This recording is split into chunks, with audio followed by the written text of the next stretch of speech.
എണ്ണപ്പെട്ട ദിവസങ്ങൾ നിങ്ങൾക്കുണ്ട്. ആ എണ്ണപ്പെട്ട ദിവസങ്ങൾക്കുള്ളിൽ ഈ കൊടും ക്രിമിനൽ സംഘത്തെ അറസ്റ്റ് ചെയ്ത് നിയമ നടപടികൾക്ക് വിധേയമാക്കാൻ പോലീസ് അധികാരികൾ തയ്യാറാകണം. ആ തയ്യാറാകണമെന്നതിന്റെ സൂചനയാണ് ഞങ്ങൾ നടത്തിയ പ്രതിഷേധം. മറ്റൊന്ന്, ഈ നാട്ടിലെ ഒളിഞ്ഞിരിക്കുന്ന ഈ ക്രിമിനൽ സംഘത്തിനോട് ഈ പ്രതിഷേധത്തിന്റെ ഭാഗമായി ഞങ്ങൾ പറയുന്നത്, ഞങ്ങൾ നടത്തുന്നത് ഈ നാടിന്റെ സമാധാന അന്തരീക്ഷം കാത്തു സൂക്ഷിക്കേണ്ട ഉത്തരവാദിത്വം ഞങ്ങൾക്കുണ്ട് എന്ന നല്ല ധാരണയുടെയും നിശ്ചയദാർഢ്യത്തിന്റെ അടിസ്ഥാനത്തിലാണ് ആത്മനിയന്ത്രണത്തോടുകൂടി ഞങ്ങൾ ഈ പ്രകടനത്തിൽ പങ്കെടുക്കുന്നത്. വീണ്ടും വീണ്ടും ഞങ്ങൾ ഇങ്ങോട്ട് ചൊറിയാൻ വന്നാൽ അത് തീക്കൊള്ളി കൊണ്ടാകും SDPI നിങ്ങൾ ചൊറിയുന്നത് എന്ന് ആമുഖമായി ഞങ്ങൾ സൂചിപ്പിക്കുകയാണ്.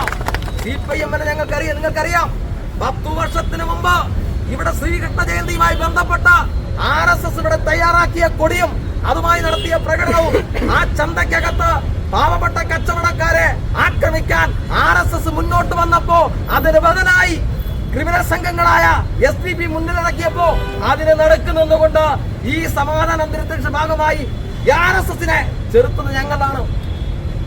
അന്ന് ഈ ചന്തമുക്കിലെ മതനിരപേക്ഷ പൈതൃകമുള്ള ഈ നാടിനെ സംരക്ഷിക്കാൻ ഉത്തരവാദിത്തോട് ഇടപെട്ട പ്രസ്ഥാനം CPIM DYFI ആണ്. ഞങ്ങൾ ഈ നാടിന്റെ സമാധാന അന്തരീക്ഷം കാത്തു സൂക്ഷിക്കാൻ നിലപാടുള്ളവരാണ്. മറിച്ച് നിങ്ങൾ ഈ കൊടും ക്രിമിനൽ സംഘം ഈ നിലപാടുമായി മുന്നോട്ട് പോയാൽ ഇങ്ങനെ പ്രതിഷേധം വന്ന ആളുകൂടി പ്രകടനം നടത്തി തിരിഞ്ഞു പോകുമെന്ന് ധരിക്കേണ്ടതില്ല. ഞങ്ങളൊന്ന് തുനിഞ്ഞിറങ്ങിയാൽ അതൊന്ന് താങ്ങാനുള്ള ശേഷി നെടുമങ്ങാടത്തെ SDPIക്ക് ഇല്ല എന്ന് SDPIയുടെ പ്രവർത്തകരും നെടുമങ്ങാടത്തെ പോലീസ് ഏമാന്മാരും ഓർമ്മിക്കേണ്ടതുണ്ട് എന്ന് മാത്രം സൂചിപ്പിക്കുകയാണ്. കഴിഞ്ഞ 3 വർഷക്കാലമായി DYFIയുടെ ചെറുപ്പക്കാർ അവരുടെ അധ്വാനത്തിന്റെ ഭാഗമായി കരുതി കൂട്ടിവെച്ച നാണയത്തൊട്ടുകൾ കൊണ്ട് സ്വരൂപിച്ച അവരുടെ വിയർപ്പിന്റെ ഒരു ഓഹരിയാണ് ഈ കത്തിക്കരിഞ്ഞു കിടക്കുന്ന ഈ ആംബുലൻസുമായി ബന്ധപ്പെട്ടുള്ള ക്രിമിനൽ സംഘത്തെ അടിയന്തരമായി അറസ്റ്റ് ചെയ്യണമെന്ന് വീണ്ടും വീണ്ടും ഈ പ്രതിഷേധ യോഗത്തിൽ ഉന്നയിക്കപ്പെടുകയാണ്.